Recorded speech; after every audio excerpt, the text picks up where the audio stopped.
Hello everyone. सो आज मैं बात करना चाहूँगी पेरेंट्स के साथ जिनके बच्चे अब एग्ज़ाम्स में अपीयर होने जा रहे हैं।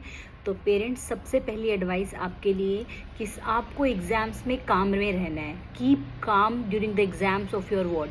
अपने बच्चे के एग्ज़ाम्स में आपको पैनिक बिल्कुल नहीं होना है। कुछ पेरेंट्स, मुझे लगता है कि बच्चों से ज़्यादा उनको लगता है कि उनका एग्ज़ाम है। ऐसा बिल्कुल नहीं सोचना है। आपको बहुत ही काम रखना है। हम एग्ज़ाम में एकदम से हाइपर होकर अपनी जो टेंशन या जो स्ट्रेस है वो बच्चों को ट्रांसफ़र कर रहे होते हैं। तो प्लीज़ काम रहिए, खुश रहिए बच्चों के एग्ज़ाम्स में, उनका सपोर्ट सिस्टम रहिए। ना कि बच्चों को और पैनिक दीजिए, तुम्हें ये भी नहीं आता, तूने ये भी नहीं पढ़ा, तूने ये भी नहीं पढ़ा। नहीं, जितना पढ़ना था साल से पहले वो पढ़ चुके हैं। अब उनके एग्ज़ाम्स के टाइम पर उनका सपोर्ट सिस्टम बन के शांति से उनको सपोर्ट करना है हमें। दूसरी चीज़, हमें अवॉइड करना है किसी भी तरह का डिस्ट्रैक्शन। यानी कि बच्चों से चाहे तो फ़ोन्स को दूर रखें। बच्चे जिस भी चीज़ से डिस्ट्रैक्ट हो रहे हैं, आप भी फ़ोन्स को, टीवी को थोड़ा सा अवॉइड करिए। लेकिन बच्चों का साथ रहिए। बच्चों के साथ आप जितना टाइम स्पेंड करेंगे, जितना उनको देखेंगे, उनके साथ बैठेंगे, डेफिनेटली उनका अटेंशन अपने आप ही स्टडीज़ की तरफ और ज़्यादा अट्रैक्ट हो जाएगा। दूसरा, हमें ध्यान रखना है कि हमें फोकस करना है रिवीजन पे। बच्चों को देखिए कि वो रिवीजन प्रॉपर करें। बहुत सारा सिलेबस करते करते करते बच्चा पीछे का भूलता जा रहा है और उससे बच्चा स्ट्रेस में आ जाता है। तो आप फोकस करिए कि बच्चे ने जितना पढ़ लिया है पहले उसको रिवाइज करवाइए। अगर कोई पोर्शन छूट भी रहा है तो उसको एक बार रीडिंग करिए। लेकिन ऐसा ना हो कि बच्चा नया नया पोर्शन कवर करता रहे, आप बोले तुझे ये भी नहीं आ रहा, ये भी पढ़, ये भी नहीं आ रहा, ये भी पढ़। इससे बच्चा जो पहले का जो उसको ऑलरेडी आता है, जो प्रिपेयर है, वो भी भूल जाता है। तो हमें करना है कि हम उसको उस चीज़ पे फोकस करें कि बेटा ये आपको आता है, पहले आप इसको रिवाइज करके ये तो करो कि आपका 100% पोर्शन रेडी हो गया।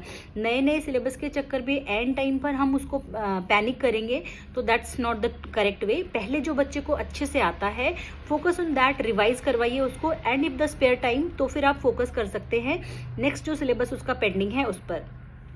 एक और गलती जो हम पेरेंट्स हमेशा करते हैं कि हम बच्चे को कंपेयर करते हैं कि देख भैया ऐसा है या वो ऐसा है, तेरी क्लास का ये बच्चा ऐसा है, ये पड़ोस में ये बच्चा ऐसा है, मासी का बच्चा ऐसा है, मामा का बच्चा ऐसा है। No, don't compare your ward with another child. ये बच्चों में हमेशा हम कह सकते हैं कि बच्चों को स्ट्रेस ही देता है। कभी भी अपने बच्चे को कंपेयर मत करिए। They are child only. वो ये चीज़ नहीं समझ पा रहे हैं कि आप उनके भले के लिए ये चीज़ें कह रहे हो। उनको लगता है कि someone is better than them.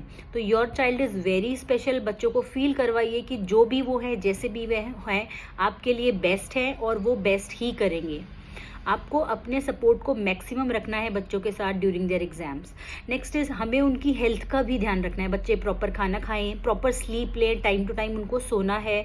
अच्छे से आप उनको हाइड्रेटेड रखें ड्यूरिंग द एग्जाम्स। रिवीजन पे फोकस करें, बच्चों का सपोर्ट सिस्टम बने।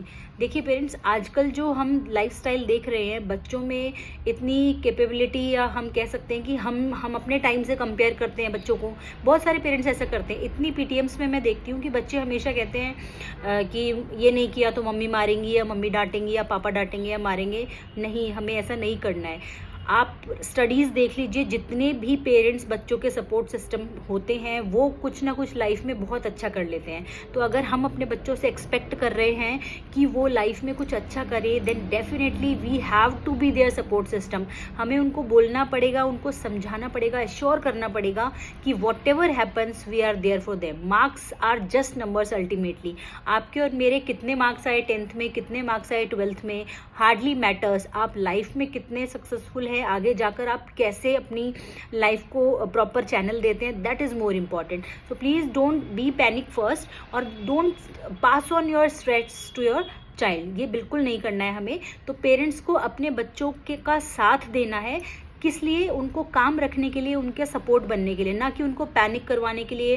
पूरे दिन पढ़ ले नहीं होना चाहिए। बच्चे ने 1 घंटे, आधे घंटे पढ़ाई करी, गिव देम सम ब्रेक कि बेटा 10 मिनट के लिए let's play this game, let's go for a walk and all.